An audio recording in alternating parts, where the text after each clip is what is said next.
ॐ सहनाववतु सहनौ भुनक्तु सह वीर्यङ्करवावहै तेजस्विनावधीतमस्तु मा विद्विषावहै। ॐ शान्ति शान्ति शान्तिः। सर्ववेदान्तसिद्धान्त गोचरं तमगोचरं गोविन्दं परमानन्दं सद्गुरुं प्रणतोऽस्म्यहम्।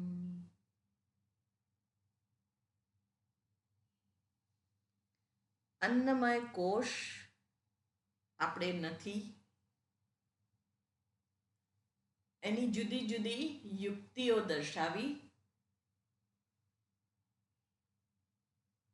કે આ જે અન્નમય અન્નના વિકારથી બનેલું આ શરીર છે તે કેવું છે? આ માંસ, મજ્જા, અસ્થિ, રુધિર આ બધાથી બનેલું છે. તે સમયથી સીમિત છે, તે જગ્યાથી એટલે કે દેશથી સીમિત છે, અને તું એટલે કે આત્મતત્વ અસીમ છે. એનો જન્મ પણ નથી, એનું મૃત્યુ પણ નથી, અને એ સર્વકાળે સર્વ સ્થાને છે જ. એ દર્શાવ્યા પછી પ્રાણમય કોષ પણ આત્મા નથી, અને એ પણ દર્શાવ્યું કે પ્રાણમય કોષ કેને કહેવાય, અને એ પ્રાણમય કોષ છે એ વાયુનો વિકાર છે. વાયુ બહાર અને અંદર આવવા જવા વાળો છે, નિત્ય પરતંત્ર છે, અને પોતે પોતાનું ઇષ્ટ અનિષ્ટ કે આ મારું છે આ મારું નથી એવું એ પોતે સ્વતંત્ર રીતે જાણી શકતો નથી. અને એ પણ યુક્તિપૂર્વક આપણે ગયે વખતે બહુ વિસ્તારથી જોયું હતું કે વાયુ પણ જડ છે, અને વાયુ એટલે કે પ્રાણમય કોષ. દાખલા તરીકે હાથમાં એનો સંચાર ના થતો હોય તો વ્યક્તિ મરી નથી જતો, એટલું અંગ એનું ખોટું પડી જાય છે, પણ એ વ્યક્તિ મૃત્યુ નથી પામતો. એટલે પ્રાણમય કોષ ભલે સર્વત્ર શરીરમાં વ્યાપ્ત છે, પણ એ આત્મા નથી. અને હવે મનોમય કોષ પણ આત્મા નથી. એ 169માં શ્લોકથી શરૂ કરી 185માં શ્લોક સુધી દર્શાવે છે. એટલે આ હવે મનોમય કોષની વાત કરવા જઈ રહ્યા છે. આ મન એટલે શું? મન એટલે વિચારોનો, વૃત્તિઓનો પ્રવાહ. સાદી ભાષામાં કહીએ તો મન એટલે હું. આપણે અનેક રીતે પોતે પોતાને જોડતા, અભ્યાસપૂર્વક જોડતા શીખી ગયા છીએ. એટલે કે અજ્ઞાન વશાત આપણે અભ્યાસપૂર્વક જ પોતાની જાતને આ કોષ જે છે જુદા જુદા એની સાથે આપણે જોડી દઈએ છીએ, અને પછી શું છે એ હું છું એવું માનીએ છીએ. પણ શાસ્ત્ર કહે છે કે તું એને જાણ. માનવું અને જાણવું એની અંદર આબ જમીનનો ફેર છે. તમે એવું કહો કે તમે કહો છો એ અમે માનીએ છીએ, પણ હું કહું છું કે હું કહું એટલે તમારે નથી માનવાનું, પણ આ જાણવાનો વિષય છે. હું કહું કે મારા હાથમાં જે રૂમાલ છે એનો રંગ લાલ છે, પણ વાસ્તવમાં એનો રંગ સફેદ છે. તો તમે બધા જ ચક્ષુરેન્દ્રિય પ્રમાણ તમારી પાસે છે અને એમાં સ્પષ્ટ રીતે જણાય છે, એમાં કોઈ દોષ નથી. તો તમે બધા જ શું કહેશો કે ના, એ જે રૂમાલ છે એનો રંગ સફેદ રંગનો છે. પણ હું કહું કે હું કહું છું એટલે તમે માની લો. એ કે તમે કહો તો પણ મનાય નહીં, કારણ કે એ માનવાનો વિષય નથી, એ જાણવાનો વિષય છે. તેવી જ રીતે ઈશ્વર છે. કોઈ કે હું માનતો જ નથી ઈશ્વર છે, એ વ્યક્તિને કહેવાનું મન થાય કે ભાઈ તું માને કે ના માને, તારા માનવા ઉપર આ દુનિયાના નિયમો નથી ચાલતા. આ નિયમોનો ઘડનાર, આ સૃષ્ટિનો નિયંતા, જેણે આ સુવ્યવસ્થિત સર્જન કર્યું છે, એ હોવો જોઈએ. એ માનવા કે ના માનવા ઉપર આધારિત નથી. એટલા માટે ઈશ્વર છે એવું માનું છું એ વાત ખોટી છે. ઈશ્વર છે એ જાણવાનો વિષય છે. ક્યાં છે, કેવો છે, બરાબર છે, એના વિશેની માન્યતા હોય, પણ એ માન્યતા મારી ખોટી પણ હોઈ શકે, અને એ દર્શાવવા માટે જ શાસ્ત્ર પ્રવૃત્ત થયેલા છે. એટલે આ મન જે છે, જેને આપણે મનોમય કોષ અહીંયા આગળ નામ આપ્યું છે, તો એ મન શું છે? અને એ વાત હવે 169માં શ્લોકની અંદર કરે છે. ચંદ્રિકાબેન, આનો તો રાગ નહીં હોય ને. જ્ઞાનેન્દ્રિયાણિ ચ મનશ્ચ મનોમય સ્યાत् કોશો મમાહમિતિ વસ્તુ વિકલ્પ હેતુઃ સંજ્ઞાદિભેદ કલના કલિતો બલિયા તત્પૂર્વકોશમ વિપૂર્ય વિજૃંભતે યઃ. અહીં આગળ કે છે જ્ઞાનેન્દ્રિયાણી ચ મનઃ ચ મનોમય સ્યાત. જ્ઞાનેન્દ્રિયાણી એટલે જ્ઞાનેન્દ્રિયો. કઈ કઈ છે? 5 જ્ઞાનેન્દ્રિય છે. કઈ કઈ છે? ચક્ષુરેન્દ્રિય, ઘ્રાણેન્દ્રિય, શ્રોતેન્દ્રિય, સ્પર્શેન્દ્રિય અને એક કઈ બાકી છે? રસનેન્દ્રિય. રસનેન્દ્રિય. આ 5 જ્ઞાનેન્દ્રિયો છે, જેના વડે આપણને જગતનું ભાન થાય છે. જ્ઞાનેન્દ્રિય અને મન. મન હમણાં જ આપણે જોયું, મેં કહ્યું કે વિચારોનો, વૃત્તિઓનો પ્રવાહ એટલે મન છે. એ બંને મળીને મનોમય સ્યાત, મનોમય કોષ બને છે. પછી આગળ કહે છે મમ અહમ ઇતિ વસ્તુ વિકલ્પ હેતુ. મમ એટલે મારું, મમ ગૃહ,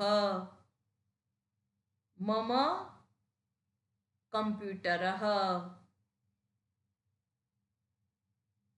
એટલે મારું ઘર, મારું એ દર્શાવે છે મમ. અહમ એટલે હું, ઇતિ આ પ્રકારે, વસ્તુ વિકલ્પ હેતુ અનેક પ્રકારના વસ્તુ ભેદનું વિકલ્પ, વિભિન્નતાનું હેતુ એટલે કારણ, અને સંજ્ઞાદિ ભેદ કલના કલિત. કલના એટલે સર્જન અને સંજ્ઞા એટલે નામ. સંજ્ઞાદિ ભેદ એટલે નામ વગેરેના ભેદ, એટલે વસ્તુઓ અનેક છે, નામ એના પણ જુદા જુદા અનેક છે. એનું કલન એટલે સર્જન, અને કલિત એટલે એ સર્જનની ક્ષમતાથી યુક્ત. બલિયાન એ કેવું છે મન? એ અનેક પ્રકારના વસ્તુ ભેદનું કારણ છે, અને નામ વગેરે ભેદ ઉત્પન્ન કરવા એ આ મનોમય કોષની વિશેષતા છે. એ શક્તિશાળી છે. શું કહ્યું અહીંયા આગળ? બલિયાન, શક્તિશાળી છે, બળવાળું છે. અને તત્પૂર્વ કોશમ અભિપૂર્ય વિજૃંભતે યહ. તત્પૂર્વ કોશમ તેની પહેલાના કોષ. એની પહેલા કયા કયા કોષ આપણે જોયા? તો અન્નમય કોષ અને પ્રાણમય. એ બંનેને શું છે? અભિપૂર્ય. એ બંનેને વ્યાપ્ત કરીને વિજૃંભતે એટલે અભિવ્યક્ત થાય છે. એ આ બંને કોષને વ્યાપીને રહેલું છે, અને એ વ્યાપીને રહેલું હોવા છતાં પણ એ અભિવ્યક્ત થાય છે. એટલે વેદાંતની અંદર મનોમય કોષ કોને કહેવાય? અહીં આગળ દર્શાવે છે. મન અને જ્ઞાનેન્દ્રિય મળીને મનોમય કોષ બને છે. અને એ કેવું છે એનું અહીં આગળ વર્ણન કર્યું છે કે હું અને મારું. જે કંઈ આપણે હું તરીકે ઓળખીએ છીએ, હમણાં જ આપણે જોયું કે હું આપણો અનેક જગ્યાએ ભ્રાંતિના કારણે જોડાઈ જઈને અભિવ્યક્ત થાય છે એવું આપણે માનીએ છીએ. પણ આ માનવાનું નથી, આ જાણવાનું છે કે વાસ્તવમાં હું છે કોણ? કારણ કે જો એ જ હું હોય તો મને મારી જાતને જ હું છું એ જેવો છું એવો સ્વીકાર્ય હોવ. પહેલી વાત તો એ. કારણ કે નિયમ છે, જે જેનું સ્વરૂપ હોય એની એને ફરિયાદ હોય નહીં. અગ્નિને એવું થાય કે આ વર્ષોથી હું ઉષ્ણ જ છું, હવે બહુ થયું, મને પણ ગરમી લાગે છે, તો હું પણ હવે જરાક ઠંડો પડું. એવું અગ્નિને થાય? ના થાય. ના થાય. કેમ ના થાય? એનું સ્વરૂપ જ એ છે. એનું સ્વરૂપ છે ઉષ્ણતા. એવી જ રીતે મને જે મારું સ્વરૂપ છે, પ્રસન્નતા, પૂર્ણતા, એ હોય ત્યારે મને એવું નથી થતું, રે આ ક્યાં આવી પડ્યું, આમાંથી હું કેમ કરીને બહાર નીકળી જાઉં, એવું મને નથી થતું. એટલે અહીં આગળ જે હું માનું છું, એમાં તો મને કેટલા બધા સુધારા વધારા કરવાની ઈચ્છા થાય. કોઈ આવીને આપણને કહે કે તમે તો બહુ સરસ છો, આપણે ઉપરથી તો કદાચ કોઈ અજાણ્યું હોય તો હસી લઈએ ખાલી એની સામું જોઈને, પણ એ આપણું હસવાનું પણ બહુ માર્મિક હોય છે,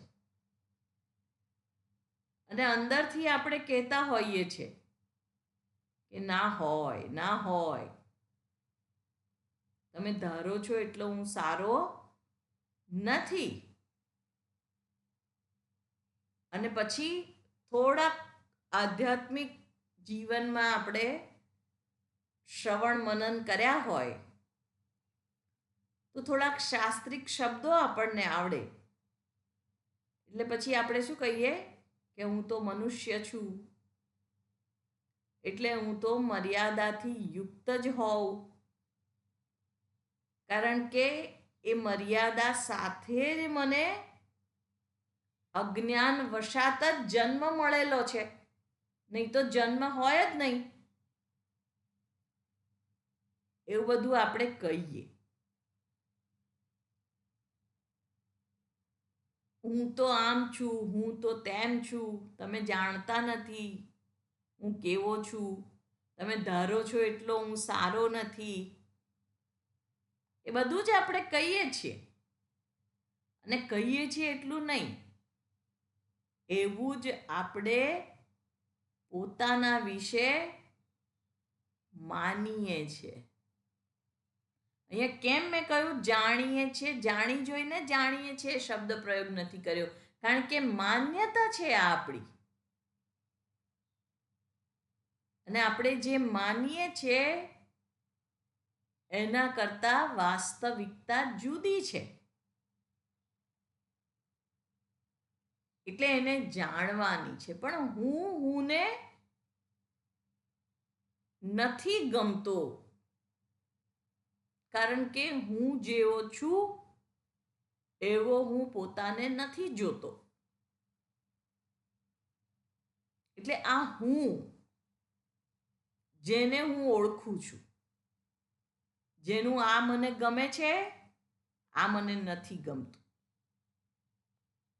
પોતાનું જ, બીજાનું નહીં. આટલું આટલું મારામાં સારું છે, આટલું આટલું નથી બરાબર, આટલા આટલા મારા બ્યુટી સ્પોટ છે, આટલા આટલા મારા બ્લેક સ્પોટ છે. તમને ખબર નથી કે મારો ભૂતકાળ કેવો હતો. કોઈક અત્યારે જો સાંભળે તો એવું લાગે કે આ 100 ચૂહે મારકર બિલ્લી હજકો ચલી. પોતાને જ પોતાના વિશેની અનેક ભ્રાંતિઓ, અનેક માન્યતાઓ રહેલી છે. એ ભ્રાંતિ જ છે, એ સત્ય નથી. એટલે અહીંયા આગળ જે હું છે અને બીજું છે મારું.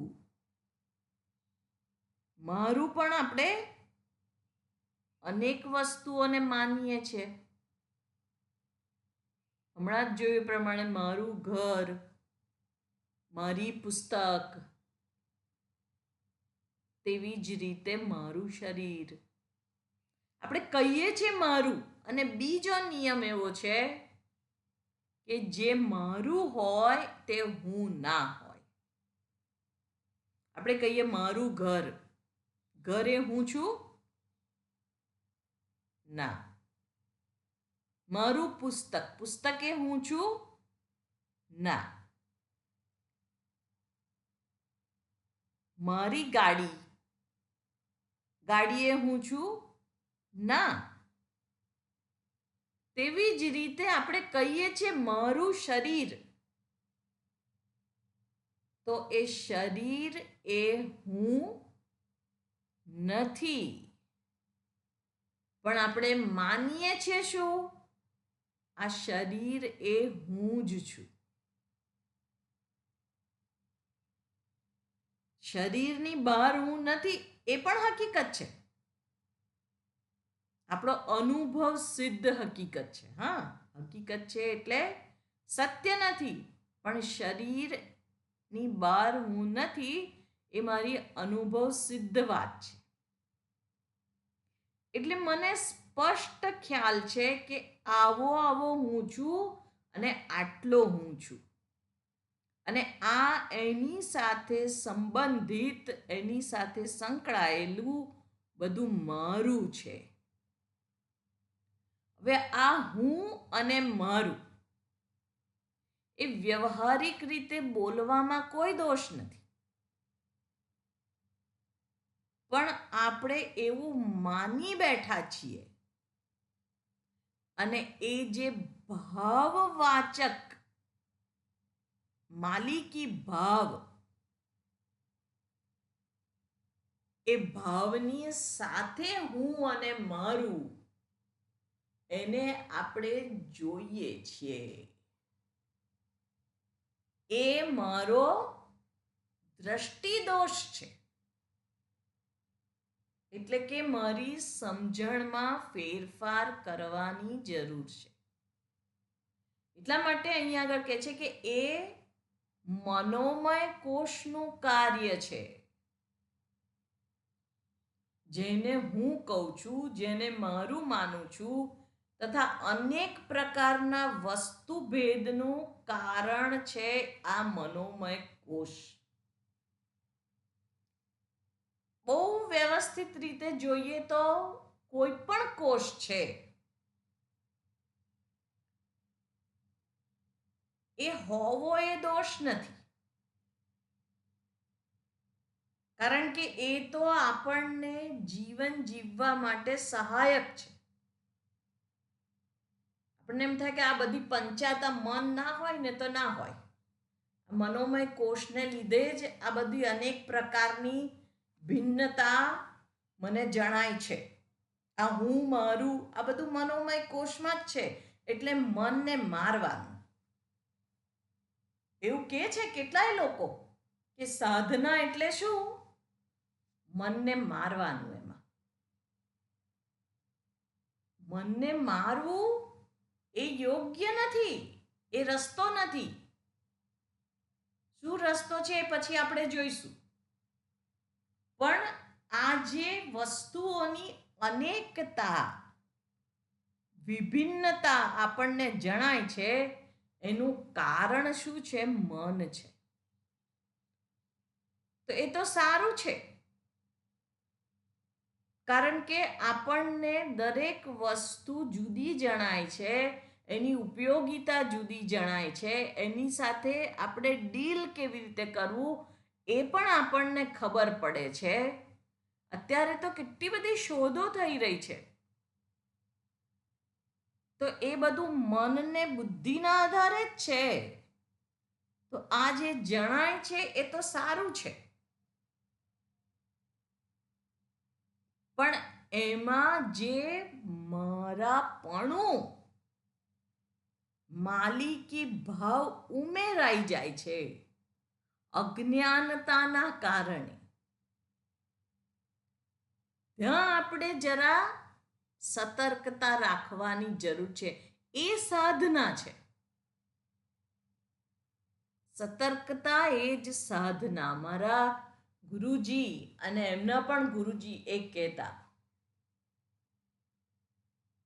એટલે એ મનના ક્ષેત્રની ઉપર આપણે એક વોચમેન બેસાડવાનો છે. એ ત્યાં જુએ અને એ શક્તિ પણ એ મનમાં આપેલી છે. એટલે બહુ મજાની વાત છે. તે નામ ભેદ એ બધું ઉત્પન્ન કરવું એ આ કોષની વિશેષતા છે, એવું અહીંયા કહે છે. જુદા જુદા નામ, જેટલા નામ એટલી વસ્તુઓ, એ જે ભેદ ઉત્પન્ન કરે છે. કારણ કે અન્નમય કોષમાં આ વિશેષતા નથી, પ્રાણમય કોષમાં આ વિશેષતા નથી, પણ મનોમય કોષ કે જે આને આવરી લે છે, એની અંદર ભગવાને આ સૃષ્ટિના સર્જન કરતાએ આ વિશેષતા મૂકેલી છે. એટલે કેટલું સુંદર સર્જન છે એ જોવાની વાત છે.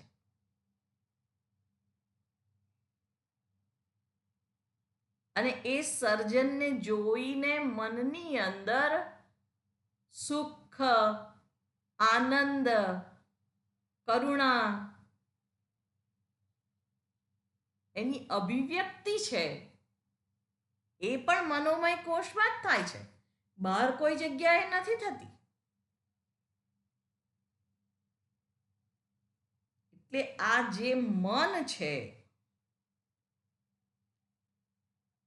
એ જ્ઞાનેન્દ્રિયો અને મન મળી અને મનોમય કોષ બને છે. ને જ્ઞાનેન્દ્રિયો આપણે જોઈએ તો સ્વયં સ્વતંત્ર રૂપથી કોઈ જ્ઞાન ગ્રહણ કરી શકતી નથી.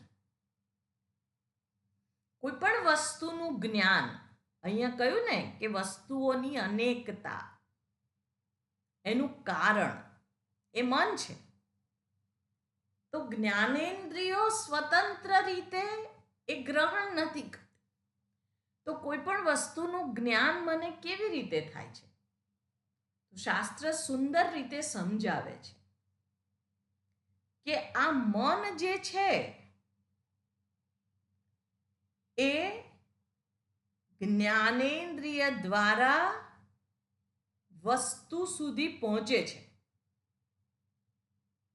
અને એમાં વસ્તુ જેવી છે એવી વૃત્તિ પ્રગટ થાય છે. અને એ વૃત્તિ, દાખલા તરીકે ઘડો, તો મારું મન જ્ઞાનેન્દ્રિયનો સંપર્ક કરે છે અને જ્ઞાનેન્દ્રિયો બહાર જઈ અને એ વસ્તુના આકારની વૃત્તિ ઉત્પન્ન કરે છે. ને એના દ્વારા મનને સંદેશો મોકલે છે કે આ ઘડો છે. એટલે ઘટાકાર વૃત્તિ એ ઘટનું જ્ઞાન આપે છે.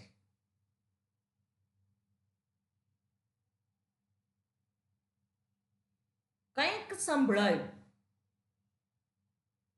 આપણે શું કહીએ છીએ? અરે આ મોરનો ટહુકો છે, અથવા તો આ કોયલ બોલે છે. આપણી શ્રોત્રેન્દ્રિય એના પોતાના શબ્દાદી જે એનો વિષય છે એ શબ્દ વિષયમાં જાય છે અને એ જ્ઞાન લાવે છે. એટલે આ પાંચે પાંચ ઇન્દ્રિયો જે છે એ પોતપોતાના શબ્દ, સ્પર્શ, રૂપ, રસ, ગંધ એના વિષયો છે. એ વિષયમાં જાય છે અને શું થાય છે, એના આકારની વૃત્તિ એ ગ્રહણ કરે છે. અને એ ગ્રહણ કરેલી વૃત્તિ ક્યાં ભેગી થાય છે? મનમાં ભેગી થાય છે. એટલે મન દ્વારા નક્કી થાય છે કે આ કેવું છે, ખાટું છે, ખારું છે, તીખું છે, બેસુરું છે, સુરીલું છે, ઠંડુ છે, ગરમ છે. આ બધું મન દ્વારા નક્કી થાય છે.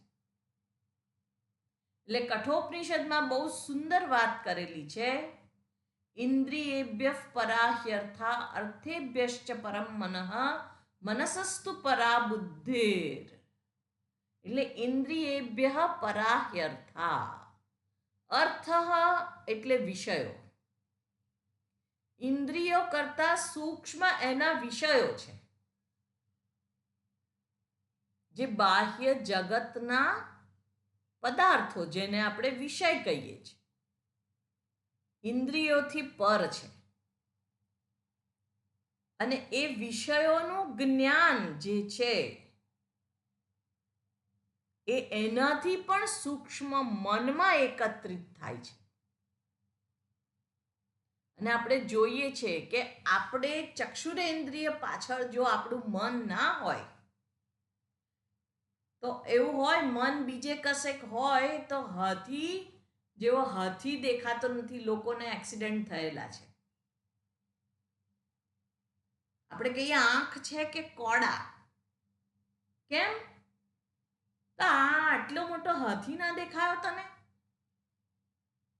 હમણાં કાલે જ કોઈક ભાઈ કહેતા હતા કે હું હવે મારે કાર ચલાવવું એટલું બધું મિકેનિકલી થઈ ગયું છે કે હું મારા ઘરે પહોંચી જાઉં પછી મને ખ્યાલ આવે કે ઓ ઘરે પહોંચી ગયો. એટલે મન એ કંઈક મ્યુઝિક સાંભળતા હોય એમાં હોય, અથવા તો કોઈક બીજી જગ્યાએ હોય, કાર એની માટે મિકેનિકલી ડ્રાઈવ થતી હોય.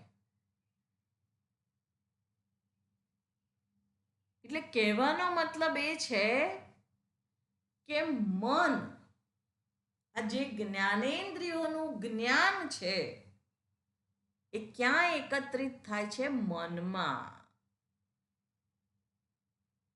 એ સૂક્ષ્મ છે. એટલે ઇન્દ્રિયો કરતા પણ સૂક્ષ્મ એ મન છે. એટલે મન બહુ કમાલનું બનાવ્યું છે ભગવાને. એટલે જ્ઞાનેન્દ્રિયના માધ્યમથી પ્રવાહિત થઈને એ ઘટ સ્થાન સુધી પહોંચે છે અને ઘડાના અસ્તિત્વથી એ સંપર્ક કરે છે અને એ રીતે હું ઘડાથી સભાન થાઉં છું. એટલે આ બધા જ જે વસ્તુઓના જ્ઞાન છે, ભલે જ્ઞાનેન્દ્રિયો ગ્રહણ કરતી હોય, પણ એ આપે છે કોને? મનને. ને આ મનોમય કોષની અંદર હું પણ ને મારાપણું પણ ઉત્પન્ન થાય છે. હું અને મારું.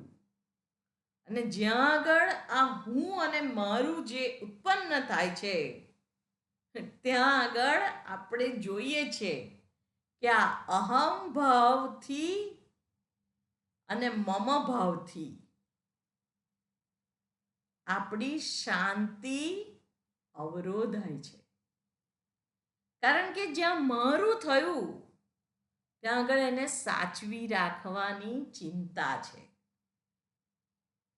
કોઈ લૂંટી ના જાય એની ચિંતા છે.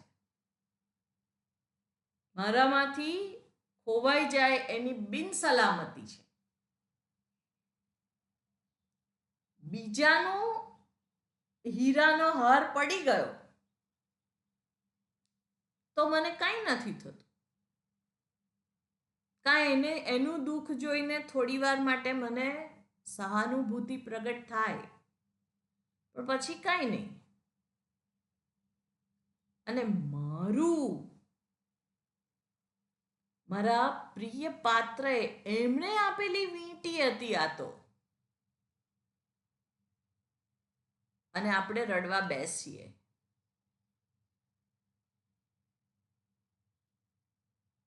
એ મનમાં કોક જગ્યાએ સંસ્કાર અંકિત થયેલા છે કે આ મારું છે, આ હું છું. અને આ મમ ભાવ અને અહમ ભાવ વાસ્તવિક રૂપે આ મનોમય કોષના કારણે જ થાય છે. અને કોષ એટલે આપણે વારંવાર જોયેલું છે કે કોષવત આચ્છાદકત્વાત કોષ. કોષ એટલે એ ઢાંકી દે છે. એટલે મનોમય કોષ આ હું અને મારા સ્વરૂપને જે ઢાંકી દે છે. એટલે જ્ઞાન પણ ત્યાં જ ઉપલબ્ધ થાય છે અને અજ્ઞાન પણ ત્યાં જ રહેલું છે. એટલે જે અસંસ્કારિત મન છે એને સુસંસ્કારિત બનાવવાનું છે. કેવી રીતે? નવા સંસ્કાર આપીને. એટલા માટે ભગવદ્ ગીતામાં પણ કહેલું છે, મન એવ મનુષ્યાણામ કારણમ બંધ મોક્ષયો. આ મન જ મનુષ્યના બંધન અને મુક્તિનું કારણ છે. બંધનનું કારણ પણ એ જ છે, કારણ કે હું ને મારું અહીંયા સ્પષ્ટ કહેલું છે કે આ મનોમય કોષમાં જ હું પણ ને મારા પણ ઉત્પન્ન થાય છે. અને એ દૂર પણ આ મનોમય કોષમાંથી જ થાય છે. એટલે જ્યાં આગળ આ અનેકત્વનો અનુભવ છે એ જગતની અંદર આ જે ભેદ છે એ ઉત્પન્ન કોણ કરે છે? મન ઉત્પન્ન કરે છે. અને હમણાં જોયું એ પ્રમાણે કે એ કેવું છે? સારું છે. કારણ કે બધું એક જ દેખાય આપણને, તો વ્યવહાર કરવો સંભવ નથી. એટલે વિવિધતા, ભિન્નતા, પણ એ વિવિધતામાં પણ જે એકતા રહેલી છે એનું ભાન, એનું જ્ઞાન મને હોવું એ બહુ જરૂરી છે. એટલે આ વસ્તુ જગતની અંદર જ્યાં દ્વૈત છે ત્યાં મન છે જ. મનના જ અનેકતાનું આ જે મૂળ કારણ છે. અને જ્યાં મન નથી ત્યાં આગળ નામ, રૂપ, ગુણ, ક્રિયા, પ્રયોજન આ બધું નથી. પણ એ બધું ના હોય તો સરળતાથી વ્યવહાર સંભવિત નથી. એટલે એ વ્યવહારના અર્થે આ મનોમય કોષ બહુ ઉપયોગી છે.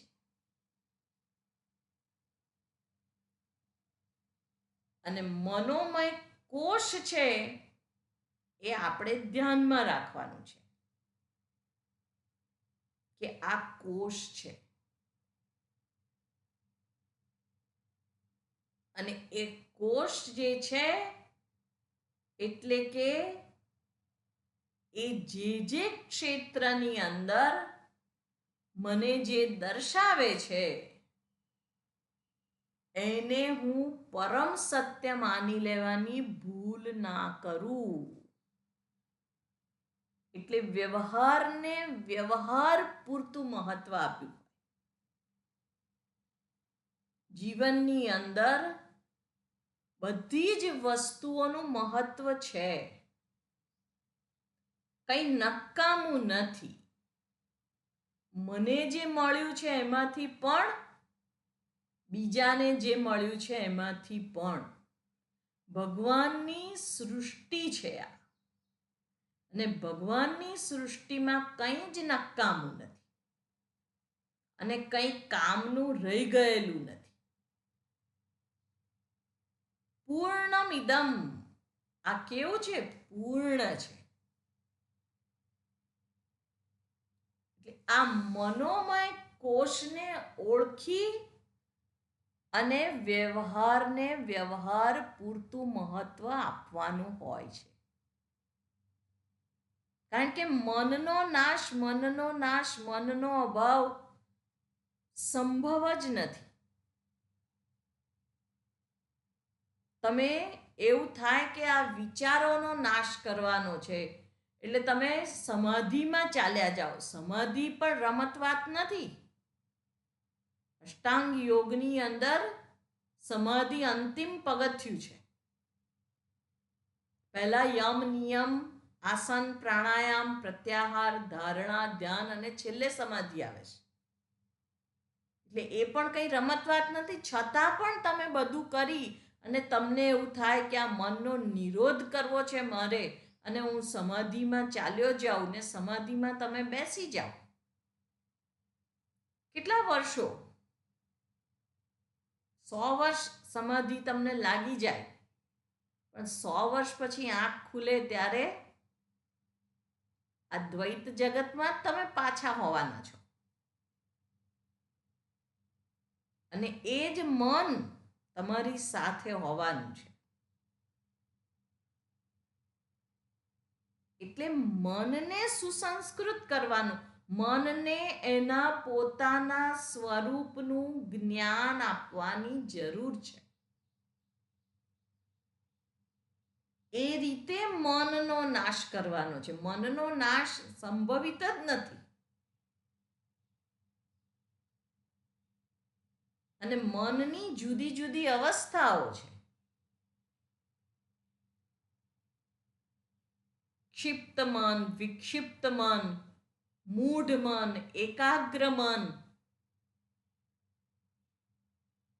ક્ષિપ્ત એટલે એકના એક વિષયની અંદર વારંવાર એ ત્યાં આગળ અટવાયેલું રહે, એને ક્ષિપ્ત મન કહેવાય. વિક્ષિપ્ત એટલે જુદા જુદા વિષયની અંદર એ અટવાયેલું રહે. મૂઢ મન એટલે જેનો વિકાસ નથી થતો, જે વિચારવાને સક્ષમ નથી, એ મૂઢ મન છે. સ્ટક થઈ જાય એક જ જગ્યાએ. દાખલા તરીકે કોઈ એક્સિડન્ટ થયો અને એને એવો આઘાત લાગે કે એનું મન આગળ કંઈ વિચારી શકે નહીં. આપણે કહીએ ને કે એને આઘાત લાગ્યો તો એટલા માટે એ આવો થઈ ગયો છે. એ મૂઢ મન છે. દાખલા તરીકે ગર્ભ હોય ને ગર્ભ વિકાસ પામતો હોય, પછી ડૉક્ટરને બતાવવા જઈએ કે ભાઈ અંદર કંઈ મૂવમેન્ટ નથી થતી. ડૉક્ટર જુએ અને પછી શું કહે? આમાં હવે વિકાસની સંભાવના નથી રહી. એને મૂઢ ગર્ભ કહેવાય. એવી રીતે મૂઢ મન એ પણ અવસ્થા છે. એટલે ક્ષિપ્ત, વિક્ષિપ્ત, મૂઢ અને એકાગ્ર. આપણા માટે કયું મન કામનું છે? એકાગ્ર મન. એકસ્મિન વિષયે અગ્ર, એકાગ્ર. સિંગલ પોઇન્ટેડનેસ, એક વિષયમાં અગ્ર હોવું. અને એ વિષય એક છે પણ એને લગતા વિચારો અનેક હોય. પણ થાય વિષય એક છે એટલે વિચાર એક જ રહેવો જોઈએ, તો જ બ્રહ્મ જ્ઞાન કહેવાય. એવી પણ કેટલાયની માન્યતા છે. એટલે અહમ બ્રહ્માસ્મિ, સોહમ, એ બધાના એ જપ કર્યા કરે આખો દિવસ, ને એવું થાય કે આને બ્રહ્માકાર વૃત્તિ કહેવાય. આ જ મનમાં રહેવું જોઈએ, બીજું કંઈ જ નહીં. પણ એવું નથી. એનો વિષય એક છે. દાખલા તરીકે પૂજા, આપણે ષોડશોપચાર પૂજા ભગવાનની કરતા હોઈએ તો એનો વિષય શું છે? પૂજા છે. પણ એના માટે સામગ્રી એકત્રિત કરવી, સ્થાનને સ્વચ્છ કરવું, અભિષેકના દ્રવ્યો તૈયાર કરવા, હે, ફળ ફૂલ નૈવેદ્ય બધું લાવવું, બિલીપત્ર લેવા, તુલસી દળ લેવા, આ બધું જ એ પૂજાનો ભાગ છે. એ પૂજા જ છે. અને પછી આપણે ષોડશોપચાર પૂજા કરીએ ભગવાનની, ધૂપ દીપ નૈવેદ્ય, હે, સ્નાન વસ્ત્ર ઇત્યાદિ બધું ક્રમબદ્ધ રીતે આપણે જે કરીએ છીએ એ પણ પૂજા છે. વિષય કયા છે? પૂજા. પણ એમાં કર્મ અનેક છે. નૈવેદ્ય ધરાવવું એ પુષ્પ ધરાવવા કરતા જુદું કર્મ છે. એમને સ્નાન કરાવવું એ સામગ્રી એકત્રિત કરવા કરતા જુદું કર્મ છે. અને એ ભિન્ન ભિન્ન કર્મ હોવા છતાં પણ એનો વિષય એક જ છે.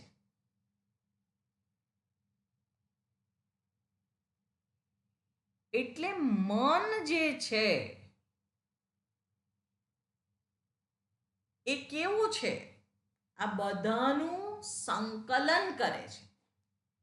એટલે એ મનને મારી નાખવાની જરૂર નથી, અને મન મરે પણ નહીં. પણ એ મનને સુસંસ્કૃત કરવાની જરૂર છે. એટલે એ મન જે છે એ જ મારો શત્રુ છે, એ જ મારું મિત્ર છે. મનુષ્યનો સાચામાં સાચો મિત્ર એનું મન જ છે. અને મન જે છે ને એ લાગણીની ભાષા સમજે છે, એ બુદ્ધિની ભાષા સમજતું નથી. આ આપણે ખાસ ધ્યાનમાં રાખવા જેવું છે. એના પછી જ્ઞાનમય કોષની અંદર બુદ્ધિની વાત આવશે, પણ મન, બુદ્ધિ એ મનથી સૂક્ષ્મ છે, પર છે. પણ અત્યારે મનની વાત, મન એ લાગણીની ભાષા સમજે છે. આપણે કહીએ છીએ મારું મન માનતું નથી. તમે ગમે તેટલું કોને,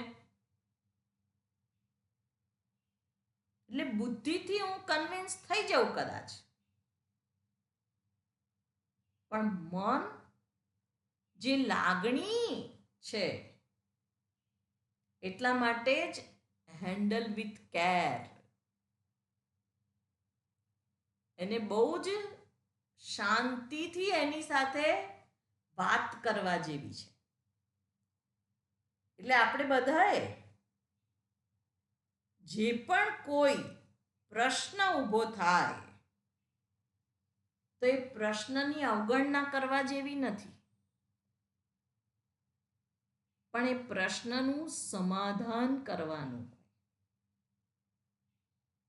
એ પ્રશ્નને દાબી દઈએ તો એ ફરી ઉત્પન્ન થવાનો છે. એવી જ રીતે કોઈ લાગણીને દાબી દઈએ તો એ બીજી રીતે બહાર નીકળવાની છે, અને કદાચ એ વિકૃત થઈને પણ બહાર નીકળે. પણ એનું સમાધાન કરવાની જરૂર છે. અને સમાધાન જો સારામાં સારું કોઈ પણ પ્રશ્નનું સમાધાન જોઈતું હોય તો એ શાસ્ત્ર પાસે જ છે, એનો પરમેનન્ટ ઉપાય. અને પરમેનન્ટ ઉપાય એ આ જ છે કે આ જેને હું છે એના કરતા બીજી સત્તામાં જોઉં છું, એટલે જેને વ્યવહારિક સત્તા છે એને હું પારમાર્થિક સત્તામાં જોઉં છું, તો વ્યવહારિક સત્તાને વ્યવહારિક સત્તા પૂરતું મહત્વ આપું. એટલે હમણાં જ આપણે એ જ જોઈ રહ્યા છે કે કશું નકામું નથી.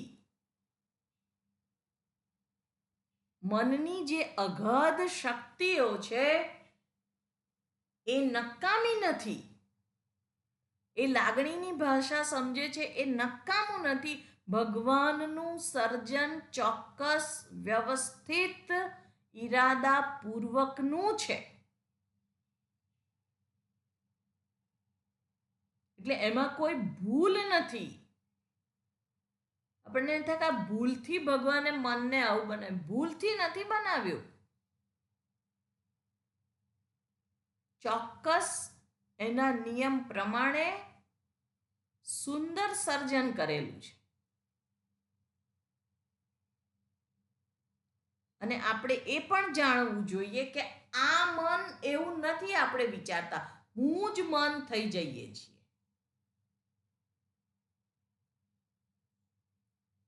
એટલે જે વ્યવહારિક સત્તા છે, મારા પુત્ર, સગાવાલા, ઘર, મારું શરીર બધું જ આવી જાય. જે મારું કહું છું એ આ જગત અંતર્ગત છે અને એની વ્યવહારિક સત્તા છે. એની સાથે વ્યવહાર કરવાનો હોય, પણ કેવો વ્યવહાર હોય? મારી જાત સાથે હું કરું એવો વ્યવહાર.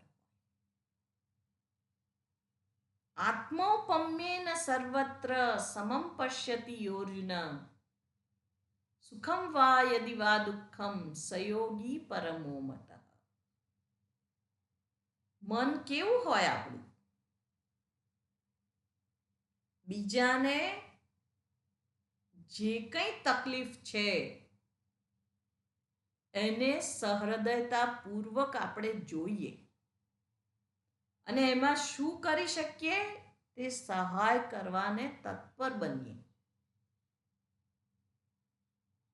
એવું મારું પ્રેમાળ મન અને સતર્ક.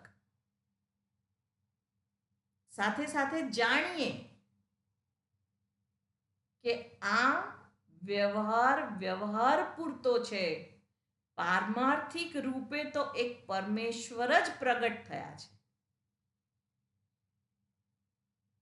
આપણે શું કરીએ છીએ? વ્યવહારને પરમાર્થ બનાવી દઈએ છીએ.